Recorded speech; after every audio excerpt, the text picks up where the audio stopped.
महाराज दशरथ जनक जी के सामने हाथ जोड़ करके खड़े हो गए। कहा महाराज एक प्रश्न है मेरा, मुझे एक बात बताइए, देने वाला बड़ा होता है कि लेने वाला बड़ा होता है? आप बताइए कौन बड़ा होता है? देने वाला ना। तो जब देने वाला बड़ा होता है तो फिर समाज में ये भ्रांति क्यों फैली है? बार बार लोग कहते हैं हम बेटे वाले हैं, वो बेटी वाले हैं। बेटे वाले हैं तो बड़े हैं, कुछ भी करेंगे। बेटी के पिता के नाक में दम किए रहेंगे। जो हमारे समाज में दहेज प्रथा है ना, न जाने कितने निरपराध बच्चियों की जान चली गई। कुछ समाज में ऐसे दरिंदे हैं जिनके हृदय में दया भाव नाम की कोई चीज नहीं है, जिसे आप दहेज कहते हैं। महाराज जनक ने भी दहेज दिया था, लेकिन दहेज और दान में अंतर है। एक बेटी का पिता अपने सुविधानुसार, अपने सामर्थ्यानुसार जो बेटे को दे दे, अपनी बेटी को दे दे, उसे दान कहते हैं।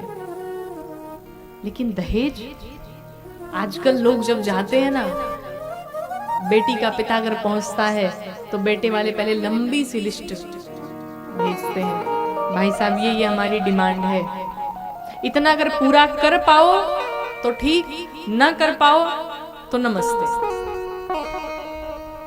आप एक बात बताइए, आप विवाह कर रहे हैं या अपने बेटे को बेच रहे हैं? बेटे को बेच रहे हैं, सौदा कर रहे हैं या विवाह कर रहे हैं? पहले ये बताइए। क्या आपको ये बात समझ में नहीं आती कि जिस पिता ने अपनी छोटी सी बिटिया को बचपन से पाल पोस करके बड़ा किया, उसे पढ़ाया लिखाया, छोटी छोटी बातों का ध्यान रखा, उसकी खुशियों का ख्याल रखा, उसे उस योग्य बनाया, और तब जाकर के सीधे सीधे अचानक से एक दिन आप आए और उस पिता ने विदा कर दिया। कन्यादान क्या कम समझते हैं? आपके बेटे को अगर कोई कह दे कि भाई इसको हमेशा हमेशा के लिए मैं दे दो, कैसा लगेगा? जिस बेटी ने अपने 20-25 वर्ष अपने पिता के घर में बिताए हैं, उस आंगन में खेला है, उस भाई पिता माँ बहन के साथ रह चुकी है, अचानक से उस घर को छोड़ करके किसी अनजाने से घर में जाना पड़े, जिस घर परिवार को जानती तक नहीं है, उसके घर के सदस्यों तक को नहीं जानती, उनका व्यवहार कैसा है, उन्हें क्या पसंद है क्या नहीं पसंद है, और अचानक से वो बेटी घर में आती है और किस प्रकार से वो एडजस्ट करती होगी, किस प्रकार से वो समझौते करती होगी, ये तो वो कन्या ही जान सकती है।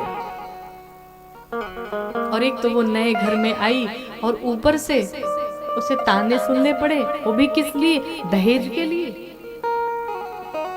धिक्कार है ऐसे माता पिता पे जो दहेज के कारण निरपराध बच्चों की जान ले लेते हैं, उन्हें सताते हैं, उन्हें प्रताड़ित करते हैं। शर्म आनी चाहिए ऐसे मर्दों को। अगर आप सच में मर्द हैं तो आपकी मर्दानगी उसी में है कि अगर कोई स्त्री आपके साथ में है तो आपके साथ वो सुरक्षित महसूस करे। ये है असली मर्द की पहचान, ये है असली मर्दानगी। आप मर्द तब साबित होंगे कि जब कहेंगे कि हमें कोई दहेज नहीं चाहिए, हमारे हाथों में इतनी शक्ति है, हमारे भगवान ने हाथ पांव दोनों दिए हैं, मैं खुद करके कमा सकता हूँ, अपनी पत्नी का देखभाल कर सकता हूँ, मुझे किसी दहेज की आवश्यकता नहीं है।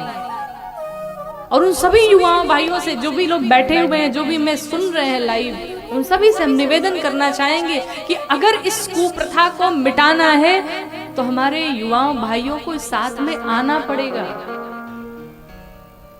सबसे पहला काम, आप अपने पिताजी से बोल दीजिए भाई हम विवाह नहीं करेंगे, हमें विवाह नहीं करना है, हम तो साधु बने, हम संत बन जाएंगे। आपके पिताजी वैसे ही डर जाएंगे। और जब 3-4 साल बीत जाए, पिताजी बार बार कहने लगे भाई शादी कर लो, इतनी प्रॉपर्टी है क्या होगी, तो आप एक शर्त रखिए कि पिताजी विवाह तभी करूंगा जब आप दहेज नहीं लेंगे। क्या आपके माँ बाप ने इतना नहीं पढ़ाया लिखाया है? धिक्कार है ऐसी पढ़ाई पर कि पढ़ाई करने के बाद भी, योग्यता पाने के बाद भी, बीए, एमए, एमएससी, बीएड करने के बाद भी अगर आपको दहेज की आवश्यकता पड़ती है तो मुझे नहीं लगता कि आप पढ़े लिखे, आप, मुझे लगता है संसार के सबसे अनपढ़ व्यक्ति हैं। उस पढ़ाई लिखाई का कोई मतलब नहीं है। जिस घर में एक बेटी आए उसे सताया जाए, उसे प्रताड़ित किया जाए चंद पैसों के लिए, आप बताइए वो पैसा आपके पास कब तक रह सकता है? कोई 10 लाख दे दे, कोई 20 लाख दे दे, वो पैसा कब तक चलेगा? बहुत चलेगा, 1 साल, 2 साल, 5 साल, 10 साल चल सकता है। क्या जीवन भर चलेगा? क्या जीवन भर नहीं चलने वाला है। बहुत करेंगे, एक गाड़ी ले लेंगे, एक घर खरीद सकते हैं, इससे ज्यादा कुछ नहीं कर सकते। लेकिन अगर एक संस्कार बहू घर में आती है, एक चरित्रवान बेटी घर में आती है, तो आपके कई कुल, आपकी कई पीढ़ियां तर जाती हैं। आपके घर को वो स्वर्ग बना सकती है। इसलिए दहेज के चक्कर में ना पड़े, एक अच्छी संस्कारी बहू मिल जाए इसके चक्कर में पड़े। और हम तो एक मंच से सीधे बोलते हैं कि जिसके भी पिता 10 लाख, 20 लाख, 50 लाख दहेज दे करके विदा करते हैं ना, उन बेटियों से भी निवेदन है कि ससुराल में जाने के बाद एक काम ना करो। हाँ, कोई काम नहीं करना है, बेड पे आराम से बैठो। और जिनको बेचा गया है आपके स्वामी जी को, उन स्वामी जी से कहो भाई साहब जाओ चाय वाय बना के लाओ बढ़िया। और घर से बाहर निकलो, बोलो हम जा रहे हैं भाई साहब शॉपिंग करने, घर का सारा काम करके रखना, भोजन इत्यादि बना के रखना, आऊंगी तो टाइम से भोजन करूंगी। एक काम नहीं करना, बिल्कुल नहीं। भाई खरीदा हुआ है, नौकर हो ना भाई, जिसको हम खरीदते नौकर ही तो है। अब हमारे पिताजी ने 50 लाख में खरीद लिया इनको, अब चलो भाई सर्वेंट बन गए, तो भाई सर्वेंट का जो काम है सो करो, कपड़े हमारे धुलो, भोजन पानी की व्यवस्था करो, हम तो चलेंगे घूमने टहलने, आनंद करेंगे। ऐशो आराम के लिए तो पिताजी ने पैसे दिए, बहू घर में थोड़ी लाया आपने, वो तो अपने बेटे को बेच दिया। और जब बेच दिया तो फिर कैसी अपेक्षा करते हो कि बेटी हमारी, बहू हमारी घर में काम करे? फिर उस बहू से कैसे अपेक्षा रखते हैं कि बहू आकर के सास के पांव दबाए, ससुर को पानी दे? नहीं, बिल्कुल नहीं, ये संभव ही नहीं है। क्योंकि वो बेटी भी जिस पिता से इतना प्यार करती है, इतना प्रेम करती है, आपने उस बेटी के पिता का गला दबा दिया और कहा कि मुझे खेत बेच करके दो, मुझे घर मकान बेच करके दो, लेकिन मुझे पैसे चाहिए ही चाहिए। कुछ तो ऐसे दरिंदे होते हैं कि विवाह भी रोक देते हैं, दरवाजे पर आई बारात महाराज वापस चली जाती है। किसके कारण? चंद पैसों के कारण। शर्म आती है ऐसे लोगों पे, हैरानी होती है ऐसे लोगों पे। अपने बेटे को उस योग्य बनाइए कि वो दहेज लेने योग्य हो ही ना, उसके पास खुद इतने पैसे हों कि वो अपनी पत्नी का भरण पोषण कर सके, अपने परिवार का भरण पोषण कर सके। घर में अच्छी बहू लेकर के आइए, और जहां हाई हिल वाली आई तो फिर भगवान ने मालिक है। बहू ऐसी हो जो जमीन पर पांव रखती हो, और जो जमीन पर पांव रखने वाली होगी वो सास को भी समझेगी, ससुर को भी समझेगी, देवर को भी समझेगी, जेठानी भी समझेगी, देवरानी भी समझेगी।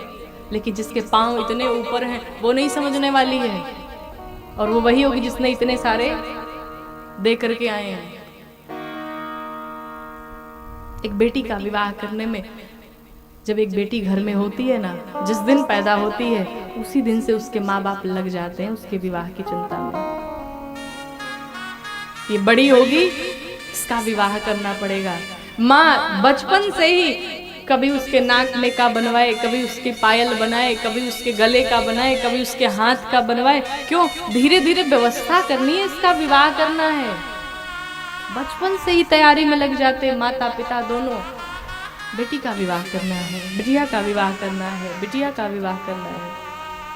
और विवाह का जब समय आए और उस बेटी के साथ में अगर कुछ गलत हो, आप विचार करिए उस पिता के ऊपर क्या बीतती होगी, कितना कष्ट होता होगा।